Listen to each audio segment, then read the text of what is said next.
यदनु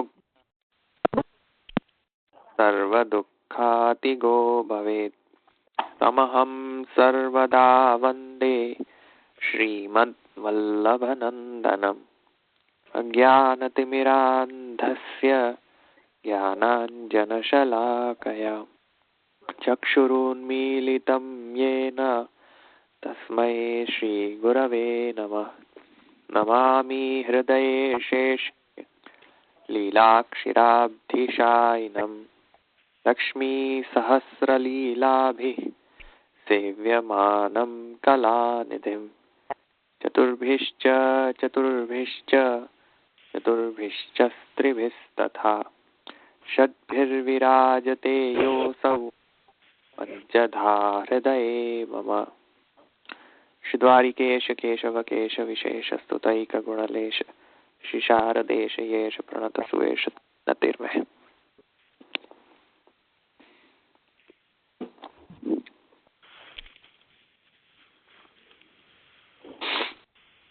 આપણે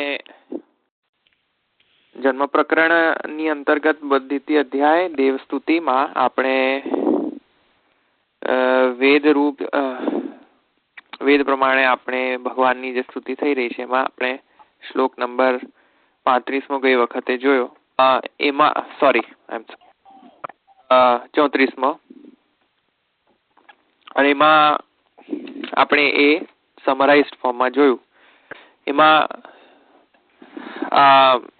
કોઈને અત્યારે વિશેષમાં કોઈ બોલવું છે? ગઈ વખતે જેમ આપણે ડિસ્કસ કર્યું હતું કે જો કોઈને વિશેષમાં બોલવું હોય અને જો કોઈને વિશેષમાં કોઈ પ્રશ્ન હોય તો એના વિશે અત્યારે જો ક્લેરિફિકેશન થાય તો સારું, નહીં તો 35મા શ્લોકમાં આની ડિપેન્ડન્સી આવે છે.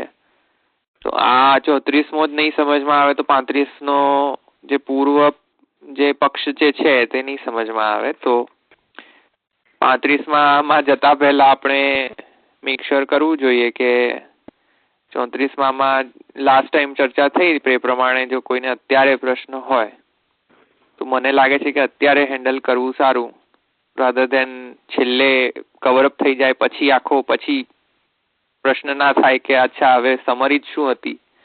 તો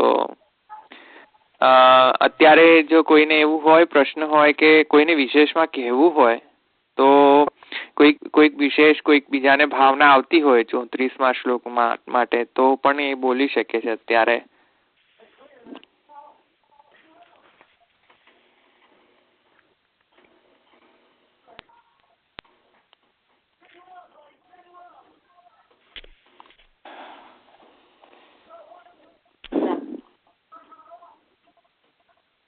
કોઈને પ્રશ્ન નથી કે કોઈને વિશેષમાં કોઈએ ચિંતન કર્યું છે વિશેષમાં કોઈએ તો 34મા શ્લોક માટે, તો કોઈ પણ શ્લોક માટે જે આપણે ગઈ વખતે જોઈ લીધું હોય કોઈ પણ શ્લોક માટે, જરૂરી નથી 34મો શ્લોક.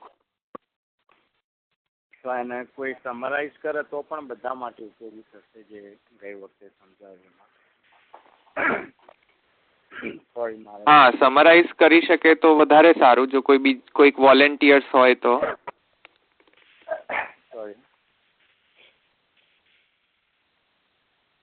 નો વોલેન્ટિયર્સ? આટલી શોર્ટ નોટિસમાં કે વોલેન્ટિયર થોડા તૈયાર થાય? અમને તો 15 દાડાની નોટિસ જોઈએ તો અમારે તૈયાર થાય.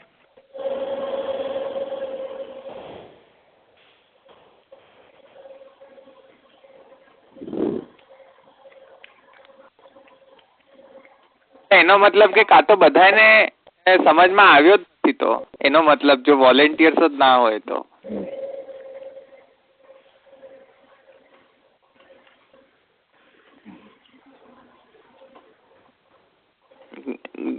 ઈધર કે એ બે પક્ષ હોઈ શકે. કાં તો એ કશું જ સમજમાં નથી આવ્યું જે હું નથી માનવા તૈયાર, અને બીજો ઓપ્શન એ હોઈ શકે કે વાંચ્યું જ નથી.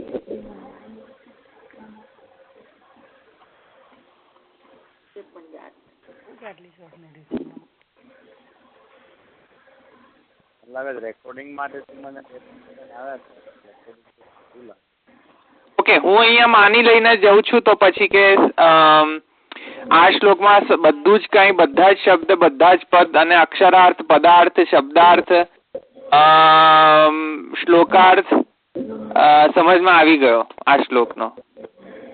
એવું તો ક્યાંથી થાય?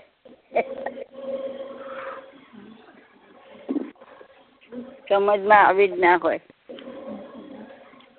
હા, તો એટલે કહી રહ્યો છું ને કે સમજમાં ના આવ્યું હોય, તેથી કરીને જેટલું સમજમાં આવ્યું છે એટલું થોડો રાજસ ભાવ પ્રગટ કરો, થોડો સત્વ ભાવ પ્રગટ કરો.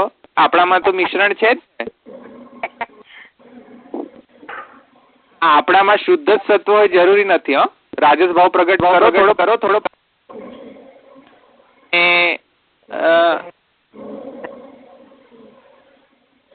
કારણ કે જો તમે નહીં પૂછો તો પછી મને તો ઘણા પ્રશ્ન છે આ 35મા શ્લોકમાં, તો હું એ પછી 35મા શ્લોકમાં આપણે સૌ સાથે ડિસ્કસ કરીશું, જો કોઈને ના ભૂલવું જ ના હોય તો કોઈને તો.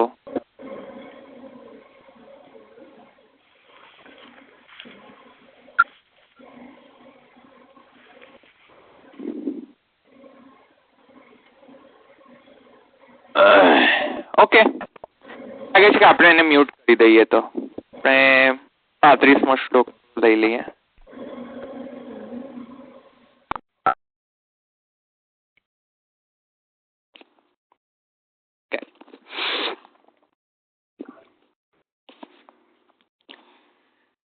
તેથી આપણે 34મા શ્લોકમાં એ જોયું કે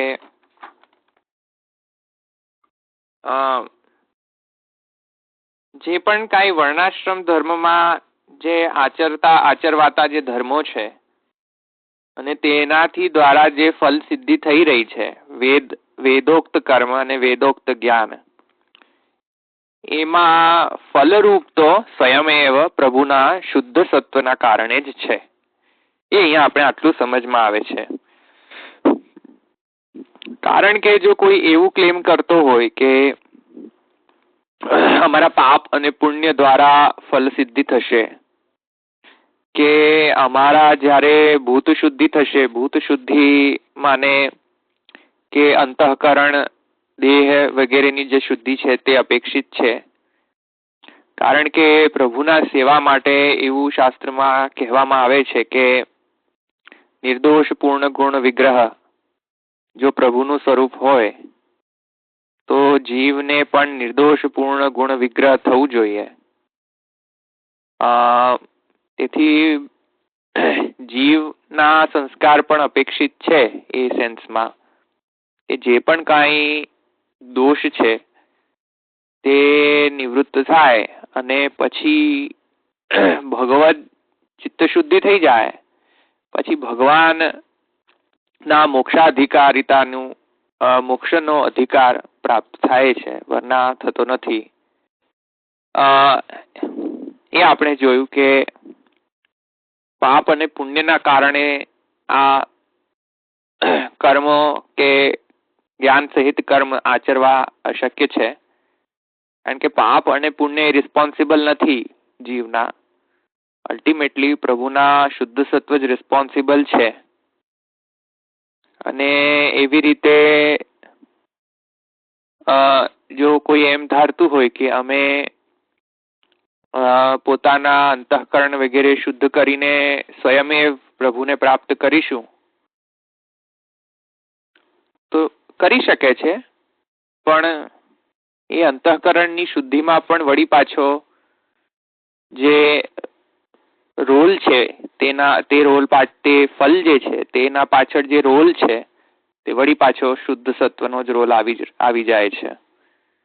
કારણ કે શુદ્ધિ થઈ નથી શકતી, જેને અહીંયા શ્લોકમાં અદ્રષ્ટ અને ભૂત શુદ્ધિ એમ કહેવામાં આવ્યું છે. જો કોઈ સુબોધની વાંચ્યા હશે આની ઉપર અને જો અનુસંધાન રાખ્યું હશે ને બસ ખાલી મિયર સાંભળવામાં જ ધ્યાન નહીં હોય ને કોઈકે જઈને જરા એક પેજ ઓપન કરીને 34મા શ્લોકનો પરફેક્ટ અધ્યયન કર્યું હશે તો તરત એને ક્લિક થઈ જશે મગજમાં કે હા, દ્રષ્ટ દ્વારા અને ભૂત શુદ્ધિ દ્વારા એવું તો કંઈક મળ્યું હતું જોવામાં. અને તો જો એને એ અનુસંધાનમાં આ આપણે લઈ રહ્યા છે કે અદ્રષ્ટ માને પાપ અને પુણ્ય. જસ્ટ ફોર રેફરન્સ, અદ્રષ્ટ માને પાપ અને પુણ્યને આપણે એક ભાષામાં અદ્રષ્ટ પણ કહીએ છીએ, કારણ કે તે લૌકિક નથી ને, તેથી કરીને આપણે તેને અનુભવિત કે જોઈ કે અનુભવી નથી શકતા જે વસ્તુને, તેને અદૃષ્ટ કહેવાય છે આપણે. કારણ કે પાપ અને પુણ્ય જે છે, હવે કોને ખબર કેટલા પાપ અને કેટલા પુણ્ય આપણા છે? એ તો અદૃષ્ટ છે, એ તો અદૃષ્ટ જ ઉત્પન્ન કરનારો છે. તો એ સેન્સમાં અહીંયા ધૂમ અને અર્ચી માર્ગનો વર્ણન આવ્યો છે. તો ઇન શોર્ટ, પ્રભુ જ સ્વયં, પ્રભુના શુદ્ધ સત્વના કારણે જ જ્ઞાન થઈ શકે છે. એ જ્ઞાન યથાર્થ જ્ઞાન થઈ શકે છે, બ્રહ્મ જ્ઞાન. અને યથાર્થ બ્રહ્મ જ્ઞાન ન થાય ત્યાં સુધી પ્રમેય, સાધન અને ફલ તેમાં ઘોટાળો થઈ શકે છે. તેથી કરીને ફલ પ્રાપ્તિમાં પણ તે પ્રોબ્લેમ્સ કરી શકે છે. તેથી કરીને જ્યાં સુધી યથાર્થ જ્ઞાન ન થાય, અને યથાર્થ જ્ઞાન પાછળનો હેતુ છે ભગવાનના શુદ્ધ સત્વની વિદ્યમાનતા. આ એક સમરાઇઝ્ડ ફોર્મમાં આપણે લીધું. નહીં કે અદ્રષ્ટ, કે નહીં કે ભૂત શુદ્ધિ, કે નહીં તપ, કે નહીં જ્ઞાન માં એવું સાધન, પણ આ સર્વે કાંઈ જે છે તે ભગવાનના શુદ્ધ સત્વના કારણે તે યથાર્થ સ્વરૂપ એનું થઈ શકે છે. વરના તો તે ઇન્ડિપેન્ડન્ટલી જો આપણે જોવા જઈશું, અદૃષ્ટ ઇન્ડિપેન્ડન્ટ ભૂત શુદ્ધિ, ઇન્ડિપેન્ડન્ટ તપ અને ઇન્ડિપેન્ડન્ટ જ્ઞાન જોવા જઈશું તો તેનો એનાથી ફલ સિદ્ધિ થવાની નથી. તે અહીંયા આપણે જોયું. તેથી હવે એક પ્રશ્ન ઉભો થશે કે જે લોકો વેદોક્ત કર્મ કરી રહ્યા છે અને વેદના પ્રમાણે કર્મ કરી રહ્યા છે, યજ્ઞ, યાગ આદિ વગેરે, વર્ણાશ્રમ ના ધર્મો અનુસાર કરી રહ્યા છે જે લોકો, જે જીવ, એમાં આ શ્લોકથી તો એવું જણાય છે, 34મા શ્લોકથી, કે શરીર વાળાઓનો આપ શ્રેય કરનાર છો. તેથી કરીને શરીર વાળા માને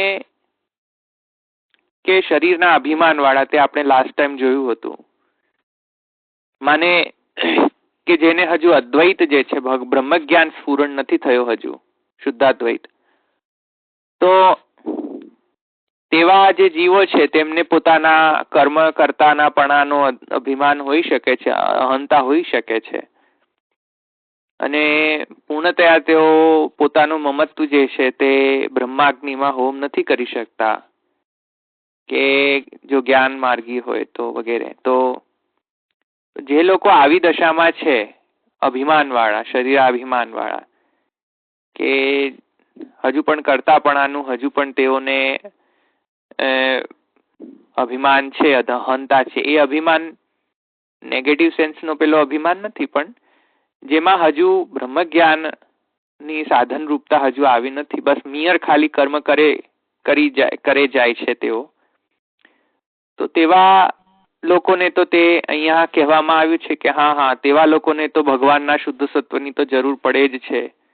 કારણ કે જો તે ન હોત તો વેદ પ્રમાણે તો કોઈ પણ ફલ સિદ્ધિ થવાનું અશક્ય બની જાત તેઓ માટે. પણ જો ભગવાનના શુદ્ધ સત્વ વિદ્યમાન હોય તો તેઓને ફલ પ્રદાન કરવા માટે કારણ રૂપ થાય છે. તો આ પ્રમાણે અહીંયા ખુલાસો કરવામાં આવ્યો પહેલા શ્લોકમાં.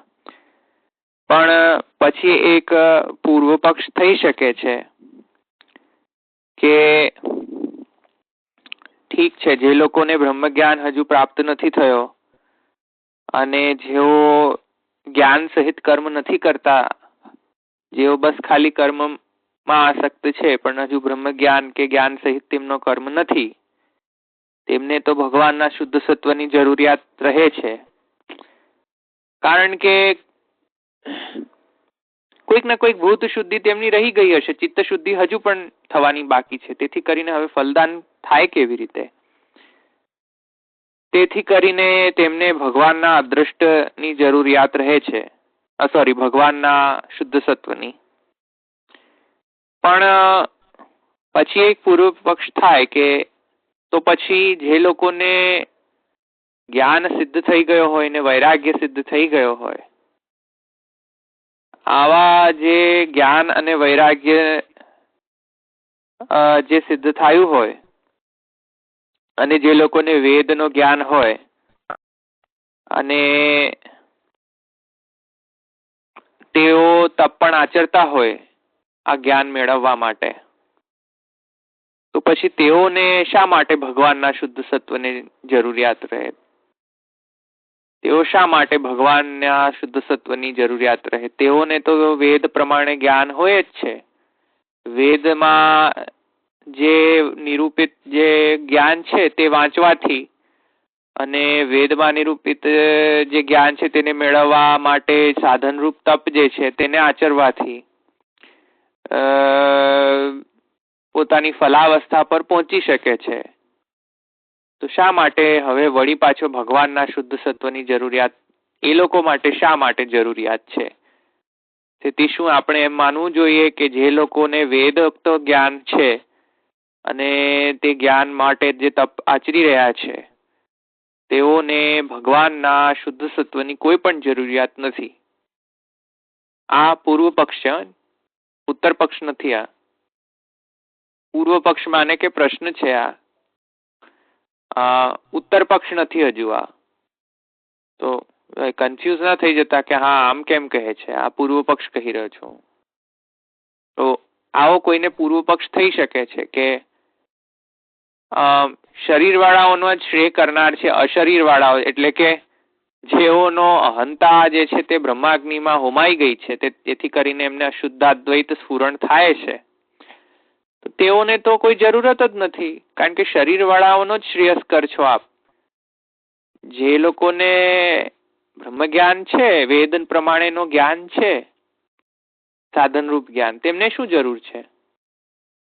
તેમને કોઈ જરૂર નથી શુદ્ધ સત્વની ભગવાનના, કારણ કે તેઓને તો વેદ પ્રમાણે જ્ઞાન થઈ રહ્યું છે, તો કોઈ જરૂરિયાત રહેતી નથી. આવો પૂર્વ પક્ષ થઈ શકે. તેથી કરીને શ્લોક 35માં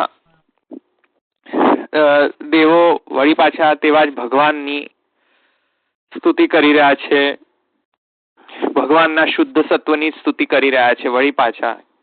કે જો ભગવાનનો શુદ્ધ સત્વ ન હોત તો આ જે સાધન રૂપ જ્ઞાન જે છે તે ફલરૂપ જ્ઞાનમાં પર્યવસિત ન થઈ શકત. જેમ મેં પહેલા એક્ઝામ્પલમાં આપ્યું કે સેવાના પ્રણાલિકાની ચોપડી વાંચવાથી તો જ્ઞાન થઈ જશે, પણ સેવાની પ્રણાલિકાની ચોપડી વાંચીને જે સેવાનો ભાવ છે એ ક્યાંથી પ્રાપ્ત કરશો? એ ચોપડી વાંચવાથી તો નહીં થાય ને. હવે આ કોઈ પૂર્વ પક્ષ કરે કે હા ચોપડી વાંચવાથી તો ભાવ પણ આવી શકે છે, એવું તો જોવા નથી મળતું. એવું કોઈ પરફેક્ટલી કહી ના શકાય આપણને કે આવી પણ શકે ન પણ આવી શકે, પણ જરૂરી નથી કે ચોપડી વાંચવાથી જ ભાવ આવી જ જશે 101%. એ તો ખાલી આપણે સેવાનો વિધિ જાણી છે, હજુ સેવાની ભાવના જે છે તે હજુ સિદ્ધ નથી થઈ. એ રીતે અહીંયા વેદ ના અનુસંધાન અને વેદના જ્ઞાન પ્રાપ્ત કરવાથી પણ બ્રહ્મ જ્ઞાન સાધન રૂપે તો પ્રાપ્ત થઈ જશે. હા, જાણીએ છીએ કે હા સર્વમ ખલ્વિદમ બ્રહ્મ જાણીએ છીએ અમે. જેમ કે અત્યારે આપણે પણ શુદ્ધાદ્વૈતને જાણી લીધો છે કે હા શુદ્ધાદ્વૈત મહાપ્રભુજીના હિસાબથી આપણે જાણીએ છીએ. એનો મતલબ એ નથી કે શુદ્ધાદ્વૈત આપણને સિદ્ધ થઈ ગયો છે. એ સિદ્ધ થાત તો પછી જો અદ્વૈત સિદ્ધ થઈ જાત. જેમ કે એક વાત સમજો કે શાંકર મતની અંદર જે અદ્વૈત છે એ જો કોઈને સિદ્ધ થઈ જાય શાંકર મત અનુસાર, તો પછી પોતાની વાઈફને પણ બ્રહ્મ ગણવું પડે અને પછી પોતાના પુત્રને પણ બ્રહ્મ ગણવો પડે, પછી બધાયને બ્રહ્મ ગણવા પડે. પછી હવે જો બધાયને બ્રહ્મ ગણવા માંડીએ તો પછી વ્યવહાર પણ પછી બ્રહ્મ જ પ્રમાણે કરવું પડશે. અદ્વૈતની વાત કરું, શુદ્ધાદ્વૈતની વાત નથી કરતો હું, એટલે માઇન્ડેડ. અને પછી પુત્રને ઊંચા અવાજે વાત પણ ન કરી શકાય, કારણ કે હું બ્રહ્મ ને પુત્ર પણ બ્રહ્મ. વાઈફને પણ કઈશું કહેવાય, કહી ન શકાય. જે આપે તે ખાઈ લેવું જોઈએ, કારણ કે વાઈફ પણ બ્રહ્મ છે, ખાવાનું પણ બ્રહ્મ છે. તો એવું તો સિદ્ધ અવસ્થા તો કેવી રીતે? It's very difficult. થાય છે ઘણા લોકોને, પણ ઇટ્સ વેરી ડિફિકલ્ટ. એ સેન્સમાં કે વેદના જ્ઞાનથી જરૂરી નથી કે તેને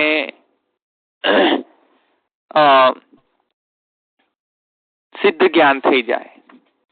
અને તેથી કરીને એક ચોક્કસ શબ્દ વાપરી રહ્યા છે સ્તુતિમાં, વિજ્ઞાન. વિજ્ઞાન શબ્દ વાપરી રહ્યા છે. જ્ઞાન છે, ઠીક છે કે પ્રણાલિકાની પુસ્તક વાંચી જ્ઞાન થઈ ગયું, ઓલ રાઈટ. પણ વિજ્ઞાન ક્યાં છે? વિજ્ઞાન નથી. કારણ કે વિજ્ઞાન તો ભગવાનનો વળી પાછો શુદ્ધ સત્વના કારણે થઈ શકે છે. તેવી જ રીતે પુષ્ટિ માર્ગમાં પણ વિધિની પુસ્તક વાંચવાથી તો કાંઈ, ઠીક છે જ્ઞાન થાય છે કે આમાં વિધિ થઈ શકે છે, પણ જ્યાં સુધી એ બીજ ભાવ નથી હોતો ત્યાં સુધી વિજ્ઞાન પણ નથી થતું. પુષ્ટિ માર્ગનો પણ માને કે અનુભૂતિ, ભાવાનુભૂતિ, ભાવની સિદ્ધિ પુષ્ટિ માર્ગ અનુસાર. તો એ રીતે અહીંયા પણ સિદ્ધ જ્ઞાન કઈ રીતે પ્રાપ્ત થઈ શકે? એ તો ન થઈ શકે જો ભગવાનના વિશુદ્ધ સત્વ વિદ્યમાન ન હોય તો. જો કોઈક રજોગુણ, જો કોઈક તમોગુણ થી કરવા જઈશું આપણે બ્રહ્મ જ્ઞાનની પ્રાપ્તિ, તો રજોગુણનો તો નિયમ છે જ, કોઈક ને કોઈક ચાંચલ્ય ઉત્પન્ન કરશે. અને તમોગુણનો પણ એ નિયમ છે કે કોઈક ને કોઈક મૂઢતા પ્રગટ કરશે. અને મૂઢતા અને ચાંચલ્યના મિશ્રણના કારણે પૂર્ણ જ્ઞાન અવસ્થા થવી અશક્ય છે. એવી રીતે આપણા ષોડશ ગ્રંથમાં પણ આવું છે, તે આપણે જોયું હતું ગઈ વખતે. તો એ સેન્સમાં કે વિજ્ઞાન થવું પ્રોબ્લેમેટિક છે. એ સેન્સમાં કે જો આપણે પોતાની સાધનાથી જ ડિપેન્ડન્સી રાખીએ અને ભગવાનના જે અનુગ્રહ છે, અને એ રીતે અહીંયા પણ ભગવાનના વિશુદ્ધ સત્વ જે છે તેની પર જો આપણે ડિપેન્ડન્સી ન રાખીએ તો વિજ્ઞાન થવું ઇમ્પોસિબલ છે. તો એ રીતે જે લોકોને વેદ પ્રમાણે જ્ઞાન છે અને વેદના અને જ્ઞાનના સાધનરૂપ જે તપ પણ એમને સિદ્ધ છે, છતાં પણ એ 35મા શ્લોકમાં આજ્ઞા કરે છે, છતાં પણ તેઓને અજ્ઞાન જ રહે છે. કારણ કે જો પ્રભુના વિશુદ્ધ સત્વ ન હોત તો એ જ્ઞાન પણ અજ્ઞાન રૂપ જ છે. અને તેમને જે જ્ઞાન થયું છે એ જે જ્ઞાન જે છે તે વિજ્ઞાન રૂપ નથી, બસ મિયર ખાલી જ્ઞાન રૂપ છે. જે મેં તમને એક્ઝામ્પલથી જણાવ્યું હતું કે મિયર જ્ઞાન કેવું હોય કે પુસ્તકમાં છે તેથી જાણીએ છીએ, બસ બીજું કાંઈ એનાથી આગળ કોઈ સિદ્ધિ નથી તેનાથી. તો વિજ્ઞાન રૂપ નથી તે જ્ઞાન કોઈક પ્રકારનો, બસ ખાલી મિયર જ્ઞાન છે તે. તો એથી કરીને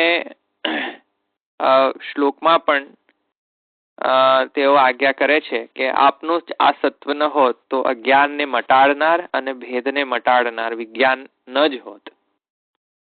તે કરીને જેઓમાં વિજ્ઞાન ઉત્પન્ન થાય છે તેમાં પાછળ કારણ શું જાણવું? પ્રભુના વિશુદ્ધ સત્વને જ. કારણ કે જેમ હમણાં આપણે કહ્યું કે સેવાની વિધિ તો અંગ્રેજો પણ વાંચે છે, સેવાની વિધિ ઘણા બધા વાંચે છે, જે લોકો પુષ્ટિ માર્ગ નથી તેવા પણ વાંચે છે. સેવાની વિધિ તો ઘણા લોકો વાંચી શકે છે ને. સેવાની આપણી પુષ્ટિ માર્ગના અનુસાર જે સેવાની વિધિ છે, એક વાત સમજો, મેક્સ મ્યુલર જ વેદ જાણે છે, તો હવે મારે શું માનવું? મેક્સ મ્યુલરને સ્કોલર તો કહેવાય, પણ મેક્સ મ્યુલરને શું બ્રહ્મજ્ઞાની કહીશું? એ તો કઈ રીતે કહી શકાય? મેક્સ મ્યુલરને પૂરો વેદ આવડતો હતો, પણ ભાવના તો ખ્યાલ નહોતી ને. એમ કહેતા કે હા બધા જે વિષ્ણુ છે કે વાયુ છે કે ઇન્દ્ર છે, આ બધા જુદા જુદા દેવો છે, બસ બીજું કાંઈ એનાથી વધારે છે નહીં. વેદની સંહિતાની અંદર આ જ્યાં ઇન્દ્રની સ્તુતિ થાય છે, અગ્નિની સ્તુતિ થાય છે, વગેરે વગેરે જુદા જુદા દેવતાઓની, તો એમ કહેતા કે હા ઠીક છે, આ તો પેગાન છે બધા, આ તો જ્ઞાન છે તેને, પણ વિજ્ઞાન નથી. મૂળ મુદ્દો જ વિસરાઈ ગયો મેક્સ મ્યુલરનો, કે અહીંયા આપણે શું કહેવા જઈ રહ્યા છીએ આપણા વેદો, અને એ શું સમજી ગયો છે. તેથી વિજ્ઞાન નથી તેનામાં, જ્ઞાન જ છે. તેથી આ રીતે અહીંયા પણ કે જો પ્રભુનો વિશુદ્ધ સત્વ પ્રગટ ના થાય મેક્સ મ્યુલરમાં, તો પછી હવે શું થાય? મેક્સ મ્યુલર ભલે આ જ્ઞાની હોય, પણ વિજ્ઞાની નથી એ સેન્સમાં. તો આઈ થિંક કે તેથી કરીને અહીંયા પૂર્વ પક્ષમાં અહીંયા આજ્ઞા કરે છે આચાર્ય ચરણ, એ બ્રહ્મચારી તથા ગૃહસ્થને શ્રેયનું દાન થાય તે માટે જરૂરી આત્માનો વિવેક ઉત્પન્ન થયેલ નહીં હોવાથી તેઓ ભલે સત્વ નો આશ્રય કરે. આવ્યું ને સમજમાં? કે જે લોકોને હજુ નિત્યાનિત્ય વિવેક અને આત્મા પરમાત્માનો વિવેક અને બ્રહ્મ જ્ઞાન જો એ ન થયો હોય તેઓને, તો બિચારા તેઓને શું થશે? તેઓને દેહાભિમાનના કારણે કર્તાપણું રહેશે, અને કર્તાનું સ્વરૂપનું જ્ઞાન પણ નહીં રહે, અને કર્મનું જ્ઞાન નહીં રહે કે કર્મ શા માટે તેઓ કરી રહ્યા છે. કર્મને ભગવાનની શક્તિ રૂપ નહીં ગણી શકે તેઓ, બ્રહ્મની ક્રિયા શક્તિ રૂપ. તેથી હવે પુણ્ય ઉત્પન્ન નહીં કરી શકે, કોઈ યુઝલેસ થઈ જશે. તો તેઓને હવે તેઓ બિચારા ક્યાં જશે? તેથી કરીને કહે છે કે હા, બ્રહ્મચારી અને ગૃહસ્થને શ્રેયનું જો દાન થાય તો તે માટે તો જરૂરી આત્માનો વિવેક ઉત્પન્ન તેમને નથી સિદ્ધ થયેલો હોતો. તેથી કરીને તેમને ભગવાનના સત્વરૂપ શરીરને આશ્રય કરવું જોઈએ, જેથી કરીને ભગવાનના એ શુદ્ધ સત્વના આશ્રય કરીને જો જે રહે તેને આ ફલ સિદ્ધ થાય. પણ જેઓને ઓલરેડી જ્ઞાન છે વેદનો, જેમને થોડો ઘણો વિવેક છે, અને જેઓ તપ પણ આચરી રહ્યા છે જ્ઞાન મેળવવા માટે, તેમને પછી ભગવાનના સત્વરૂપ શરીરનું કોઈ આવશ્યકતા નથી. તો તેથી કરીને અહીંયા 35મો શ્લોક કહે છે, સત્વમ ન ચેત ધાતરિદમ નિજમ ભવેદ. એ શ્લોકમાં એ કહે છે આગળ, કે સ્તુતિ કરે છે કે આપનું આ જો સત્વ ન હોય તો પછી વિજ્ઞાન હોવું અશક્ય છે. આમ ફર્સ્ટ હાફ જે છે 35મા શ્લોકનો, એ અહીંયા આપણે વેરી શોર્ટ ડિસ્ક્રિપ્શન જોયું આપણે. એમાં જે ઘણા બધા ફૂટનોટ્સ છે, ઘણા બધા ટીકાકારોએ થોડા નોટ્સ આપ્યા છે, અને ઘણા બધા ટીકાકારોએ અહીંયા દૃષ્ટાંત પણ આપ્યો છે. આઈ થિંક એક દૃષ્ટાંત તો અન્નનો પણ આપ્યો છે. તો તે રીતે અહીંયા શુદ્ધાદ્વૈત સ્ફુરણ થાય તે પણ ભગવાનનો વિશુદ્ધ સત્વના કારણે થતું હોય છે. પ્રાકૃતિક રજતમ અને સત્વગુણના મિશ્રિત જો જીવ જે છે તેનામાં આવું સામર્થ્ય સ્વયં તો વિદ્યમાન નથી રહેતું. અહીંયા સુધી આપણે ફર્સ્ટ હાફ જોયો. અડધો શ્લોક છે આગળનો, 35નો અડધો શ્લોક. અહીંયા સુધી કોઈને પ્રશ્ન છે?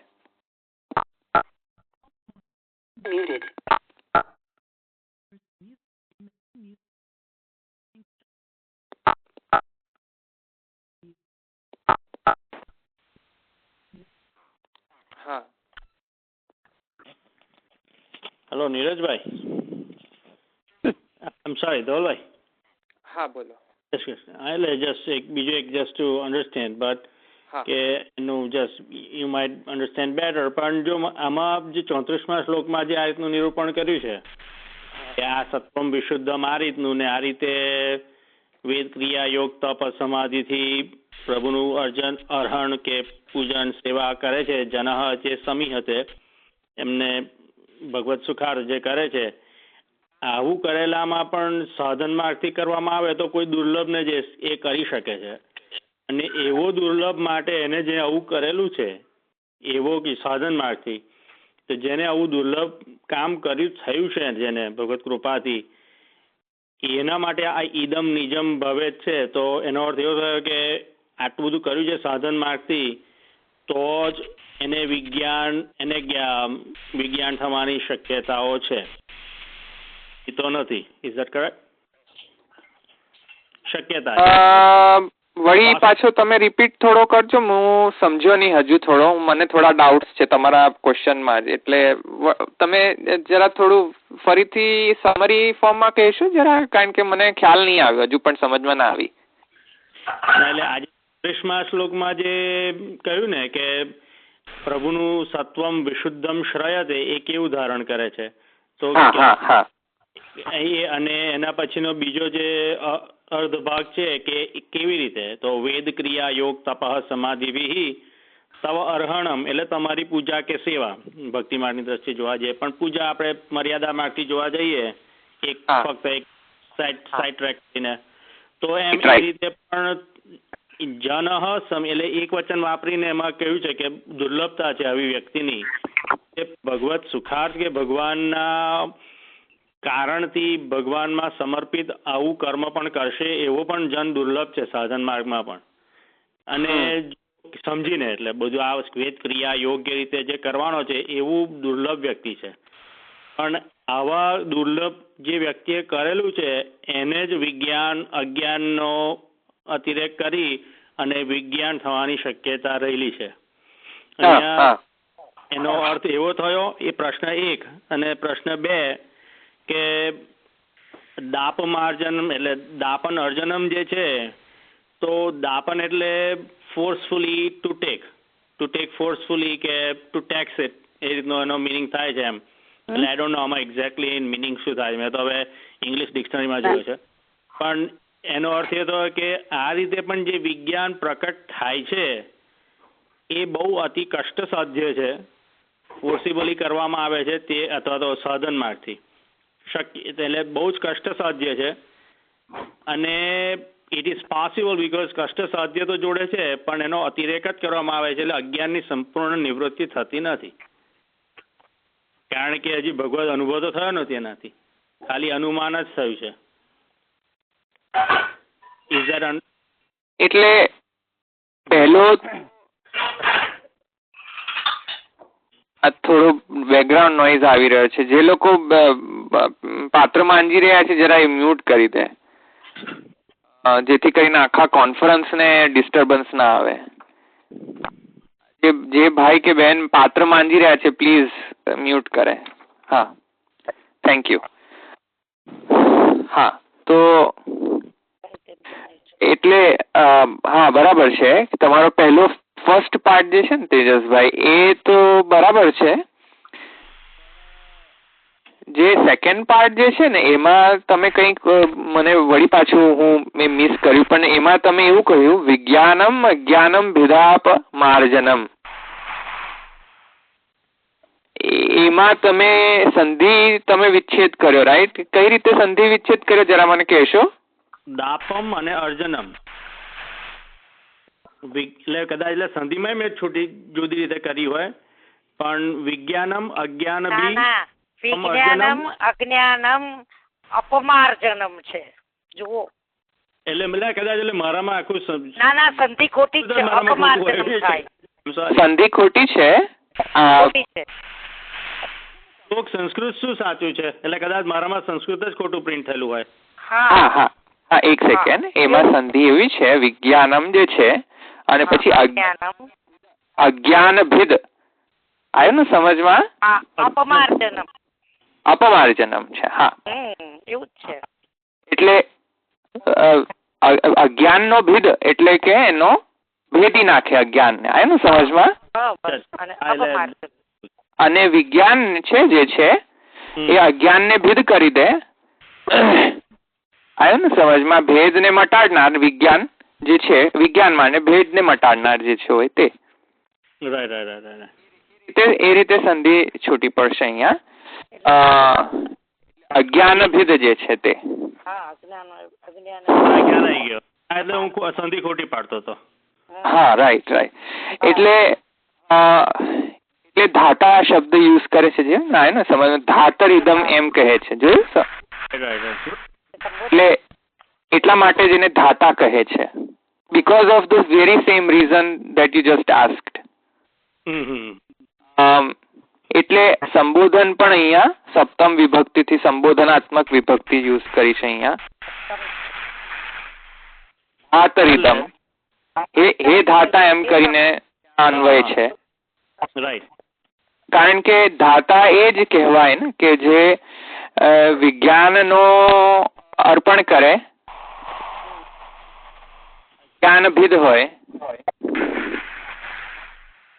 એને આપણે તે જ ધાતા છે. અને ધીરે ધીરે શુદ્ધમાંથી વિશુદ્ધ થાય એટલે કે નિષ્કામ થાય એમ. હા, એટલે મને એટલે જોડે એટલે આઈ થિંક આ સંધિનો ખ્યાલ આવી ગયો હવે, પણ જોડે હજી પ્રશ્ન એ રહે છે કે એનો અર્થ થયો કે આટલું બધું સાધન માર્ગથી કર્યા પછી આવું જે ડિફિકલ્ટ, બહુ દુર્લભ આવો વ્યક્તિ હશે કે જે આવું કરશે, પણ એના માટે પણ આવું સ્વરૂપથી જેને વિજ્ઞાન થયું છે એમાં અજ્ઞાનનો આત્યંતિક અભાવ થયેલો નથી, જે પ્રમાણે શ્લોક છે. તો એનો અર્થ એવો કે હજી એને અજ્ઞાન પાછું ઊભું થઈ જઈ શકે છે. Is that correct? એવું છે કે સોરી, કોઈ બોલતું હતું વચ્ચે? હા, એટલે જસ્ટ એમાં એક વસ્તુ અહીંયા જે અનુવાદ કરેલું છે ને એને થોડુંક ધ્યાન આપીએ ને તો કદાચ ક્લિયર થાય કે જો આમાં અનુવાદમાં લખેલું છે કે ભગવાને જે સત્વનો આવિર્ભાવ કરેલ હોય ત્યારે તેમની કૃપાથી ભગવાન સાથે સત્વ પણ હૃદયમાં આવે, પરંતુ તેમ ન હોય એટલે શું કે આવિર્ભાવ કરેલો નહીં હોય તો વિજ્ઞાન જ નહીં થાય એમ. એટલે તો વિજ્ઞાન જ નહીં થાય તો પછી કોઈક પ્રકારનું એ પ્રકારનો જે ભેદ છે એનો નાશ કરનાર જે વિજ્ઞાન છે એ પ્રકારનું જો વિજ્ઞાન જ નહીં થાય તો પછી સાક્ષાત્કાર પણ નહીં થાય, અને એ નહીં થાય તો પછી જે દેહના અધ્યાસ પણ દૂર નહીં થાય, અને એ નહીં થાય તો પછી ફળની સ્થિતિ પણ એ રીતના નહીં થાય. એટલે એ પ્રભુનું જે સત્વની આપણે જે હમણાં વાત કરી, જો એનો આવિર્ભાવ નહીં હોય ને તો વિજ્ઞાન જ નહીં હોય, એમ જે શ્લોકાર્થ કર્યો ને એ કઈ રીતના. આવિર્ભાવ ના થાય ત્યાં સુધી વિજ્ઞાન. હા, એટલે વિજ્ઞાનની પ્લીઝ એક સેકન્ડ પ્લીઝ. જે લોકો મ્યુટ નથી કરતા પ્લીઝ મ્યુટ કરે. ડિસ્કશન બહુ જ ક્લિષ્ટ લાગે છે જયારે નોઈઝ આવે ત્યારે વચ્ચે. આટલો સરસ રસનો વાત ચાલતો હોય, વચ્ચે રસાભાસ થઈ જતો હોય છે અહીંયા. પ્લીઝ બેકગ્રાઉન્ડ નોઈઝ ના આવે પ્લીઝ. શેર કરો, ન બોલતા હોય at least please. There is no point in discussing like this. Please. Okay. હા, નીરજભાઈ, નહીં, કન્ટિન્યુ. હા, સોરી. હા, એટલે વિજ્ઞાનની પોસિબિલિટી, એટલે વિજ્ઞાન જો હોય જ નહીં, એટલે પ્રભુનું સત્વ જ નહીં હોય તો વિજ્ઞાનની જ કોઈ પોસિબિલિટી નથી કે વ્યક્તિ કે જે આ સાધના પ્રણાલીમાં પ્રવૃત્ત થઈ રહ્યો છે એનામાં કોઈ પ્રકારના પ્રભુ પ્રત્યેનું આ વિજ્ઞાન એના થશે. અને જો વિજ્ઞાન નહીં હોય તો આ જે ભેદ છે એ મટાડનારું જે જ્ઞાન છે કે સાક્ષાત્કાર કે દેહનો અધ્યાસ એ પણ દૂર નહીં થાય, અને એ નહીં થાય ત્યાં સુધી એ ફળ સિદ્ધિ પણ એ વૈદિક માર્ગથી ગમે તે પણ કરશે શુદ્ધ સત્વ વગર, તો નહીં થાય. એટલે ફરીથી અને કદાચ એ ફોર્મમાં સૂર્ય સત્વ નહીં હોય એનો મતલબ વિજ્ઞાન પણ નહીં હોવું એવું સમજીશું તો કદાચ ક્લિયર થાય. અથવા તો આપણે સમજી શકીએ સાધન માર્ગમાં વિજ્ઞાન પ્રભુનું થવું એ જ up to that only is your ફલ. ના, ફલ તો હજુ થયો નથી. એ તમને ફલ સિદ્ધિ જે છે તો વળી પાછો પ્રભુના શુદ્ધ સત્વનો નહીં હોય તો ફલ તો સિદ્ધિ થવાનું નથી, કારણ કે તમને જ્યાં સુધી બ્રહ્મ જ્ઞાન નહીં થાય ત્યાં સુધી મોક્ષ રૂપ ફલ વળી પાછું પ્રદાન નહીં થઈ શકે ને. જે અપેક્ષિત જે છે કે જ્ઞાન માર્ગીય મોક્ષ એ જે ચિત્ત શુદ્ધિ છે વળી પાછી શુદ્ધ સત્વના કારણે ચિત્ત શુદ્ધિ ક્યાંથી લાવશો? Where will you get it? ચિત્ત શુદ્ધિ પણ નહીં થઈ શકે. બસ નિયર કર્મ કરે રાખશો, જેમ કહ્યું છે તેમ રાખશો, બસ બીજું કઈ નહીં કરી શકો તમે એમ. એટલે એવું લાગે ફલ સિદ્ધ થતા પહેલા જે અવાંતર ફલ આપણે નથી કેતા, તો જો ફલ સ્થિતિમાં જે સહાયક વિજ્ઞાન છે જો એ જ નહીં હોય તો પછી ફલ તો બહુ દૂરની વાત છે એવું અહીંયા કહેવામાં. રાઈટ. મતલબ કે ક્વેશ્ચન આન્સર થયો ડિસ્કશન થી?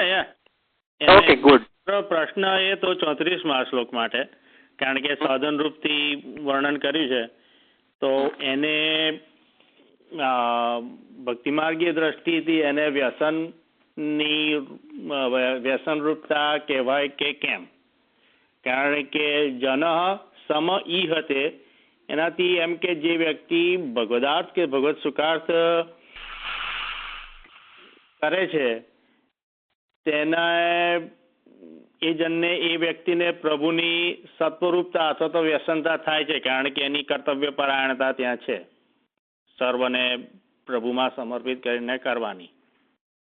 તો એની એટલે વ્યસનતા સિદ્ધ થાય છે કે શ્લોકની કે ભક્તિ માર્ગની દૃષ્ટિથી આને ઇન્ટરપ્રિટેશન કરીએ તો ભક્તિ માર્ગ માટે વેદ શું છે? મહાપ્રભુજી અને સર્વશાસ્ત્ર વેદ છે, મહાપ્રભુજીના 16 ગ્રંથ અને સર્વશાસ્ત્ર જે છે આપણા એ વેદ રૂપ છે.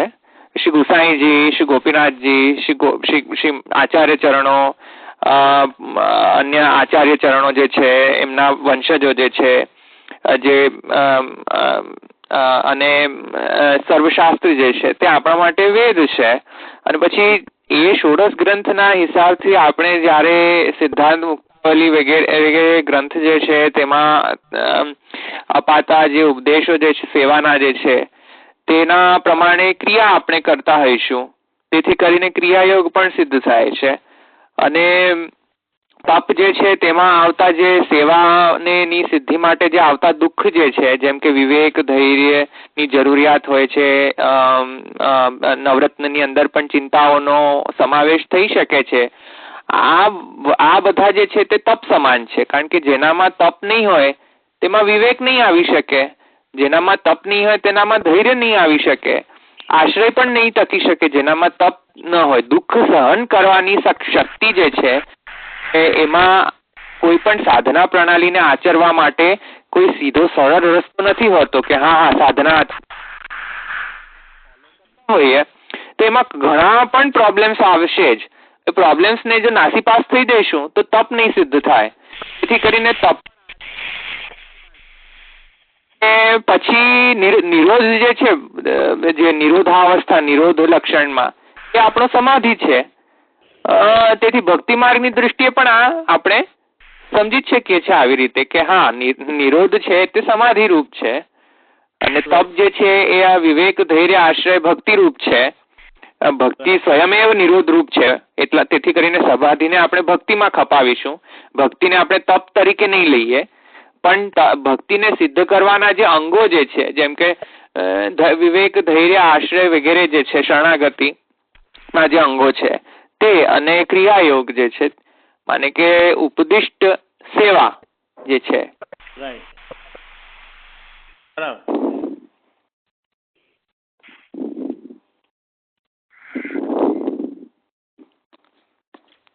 એ સેન્સમાં સમજી શકીએ છીએ આપણે ચારેવને. બરાબર. પછી કોઈ એકને લેક થઈ જશે તો વળી પાછો અપૂર્ણ દશામાં આવી જશે કે હા વેદ જાણે છે, ક્રિયા નથી કરતો, ક્રિયા કરે છે વેદ નથી જાણતો, તપ છે પણ વેદ પ્રમાણે તપ નથી, વેદોક્ત તપ નથી, કોઈ ભલતા જ પ્રકારનો તપ છે કે જેમાં કોઈ એનો ઉપદેશનો કોઈ રેફરન્સ જ નથી, કે એવી કોઈ વિધિ જ નથી મેન્શન કરવામાં આવી. અને સમાધિ પણ એવી હોઈ શકે છે, ચાલુ ખાતાની સમાધિ, એને સમાધિ આપણે કહી પણ નહીં શકીએ, કારણ કે જેમાં તપ નહીં હોય, જેમાં ક્રિયાયોગ નહીં હોય ને જે વેદોક્ત તપ જે નહીં હોય તેવી સમાધિ શું કામની?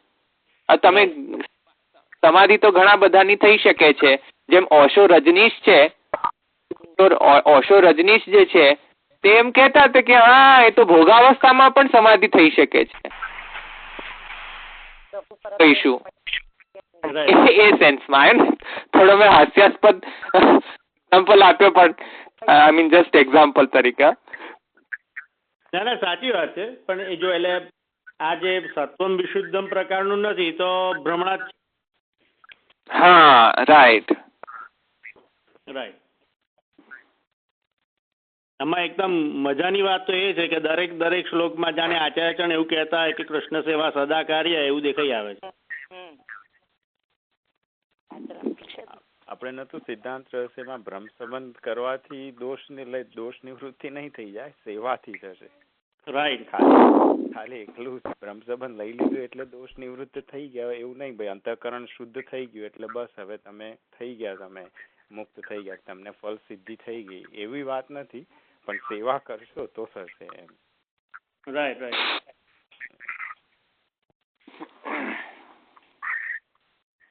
અહીંયા છે કોઈને બીજું કેવું કશ આગળ, કોઈ બીજું વિશેષમાં એડિશન? ચર્ચાને કન્ટિન્યુ રાખવું જોઈએ કોઈ?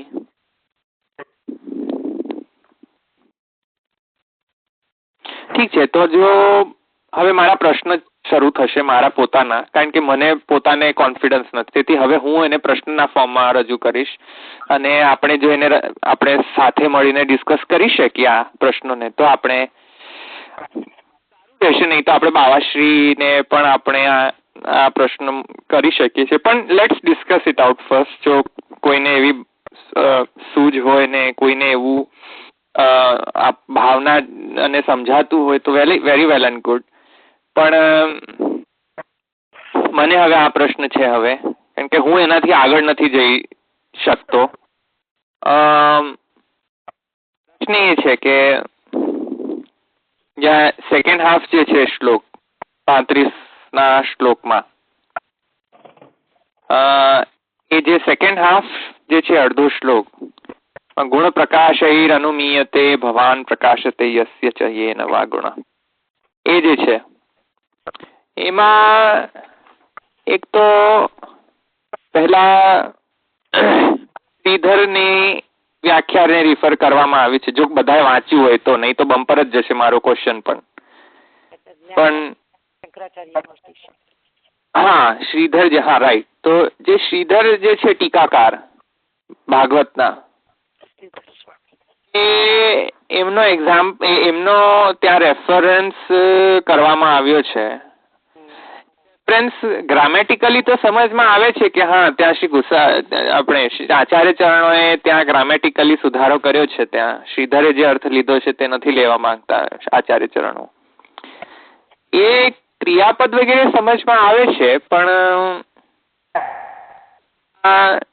જે પૂર્વ પક્ષ અને ઉત્તર પક્ષ અપાઈ રહ્યો છે એની જે નિહિત અર્થ જે છે, આ અચાનક મુદ્દો કેમ આવ્યો ફ્રન્ટમાં, અને આચાર્ય ચરણોને શું જરૂર પડી કે અચાનક શ્રીધરને યાદ કર્યા, અને શ્રીધરની ટીકાને યાદ કરીને આચાર્ય ચરણોએ સ્પેસિફિકલી શ્રીધરની ટીકા અહીંયા રિફર કરી છે.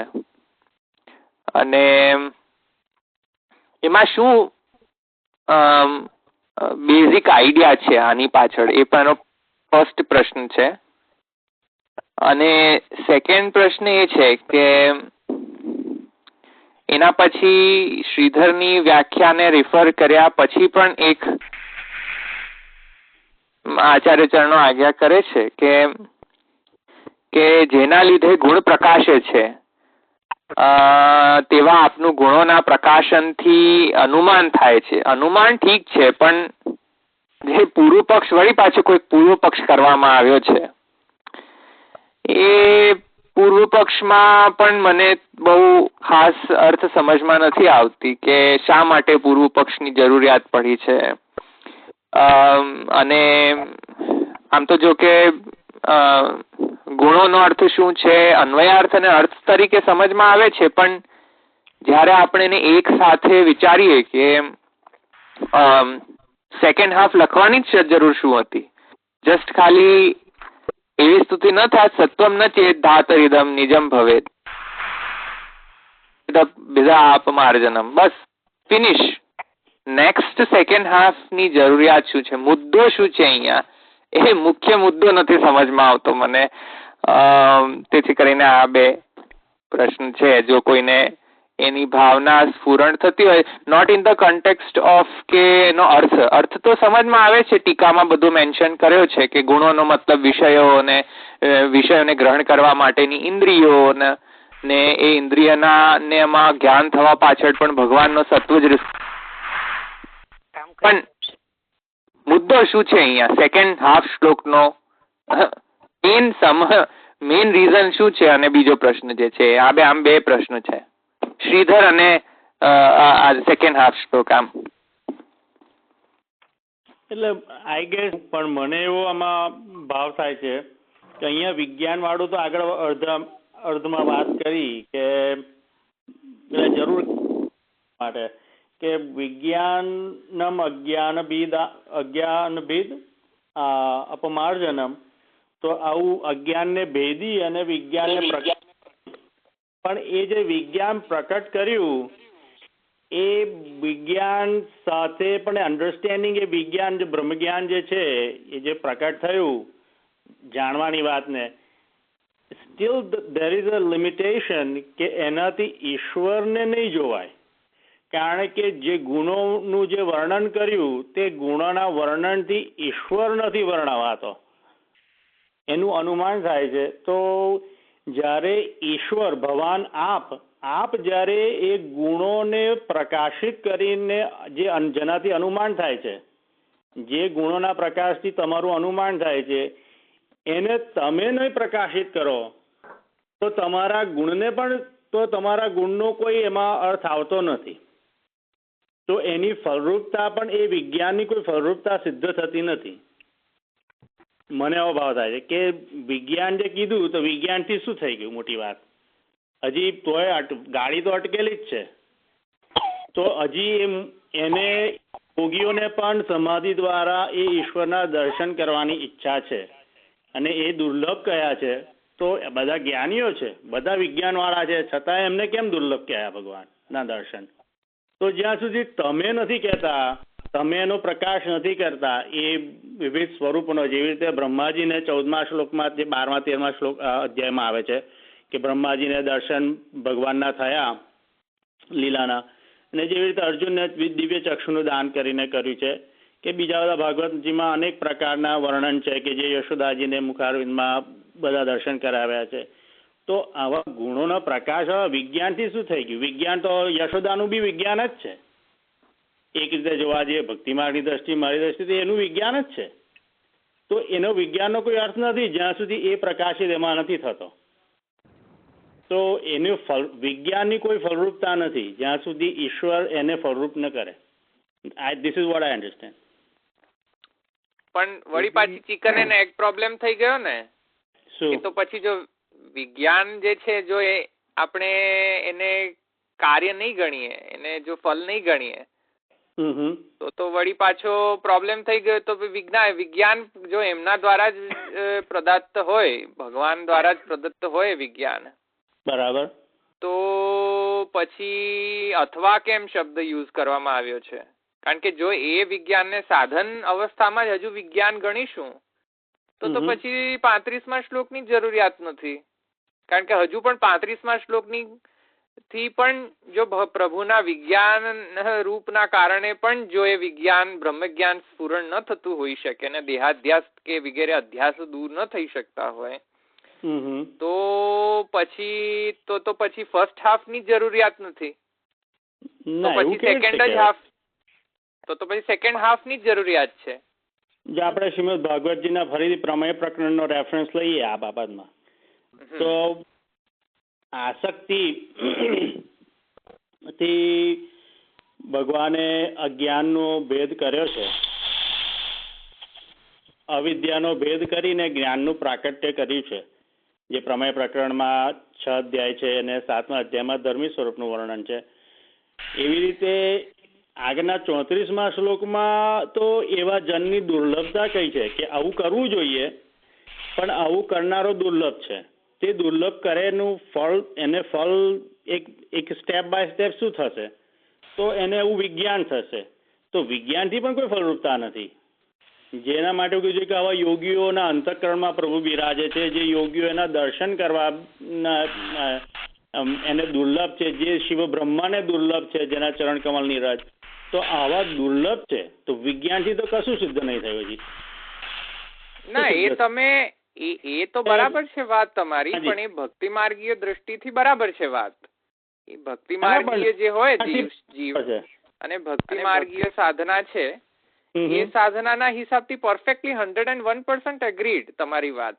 બરાબર. પણ જયારે મહાપ્રભુજી સ્વયં એવું કહી રહ્યા છે અહીંયા કે આ જે સ્તુતિ થઈ રહી છે તેમાં બ્રહ્મજ્ઞાન અને તેના દ્વારા જે વિષય પણ જે અનુભૂત થયો છે તે પણ એઝ એ બ્રહ્મ અનુભૂત થાય. જે પણ મોક્ષદાનના ફલના અંગરૂપે જે પણ જ્ઞાન સિદ્ધ થવાનો છે અહીંયા જે તે, તો આપણે વી હેવ ટુ રિમેમ્બર કે આ જે સ્તુતિ જે છે તેમાં વેદોક્ત પ્રમાણે છે. આગળ જે સ્તુતિ છે જે છે 4 તે તો ભક્તિ માર્ગીય શાસ્ત્રના કારણે આવશે જ તે સ્તુતિ.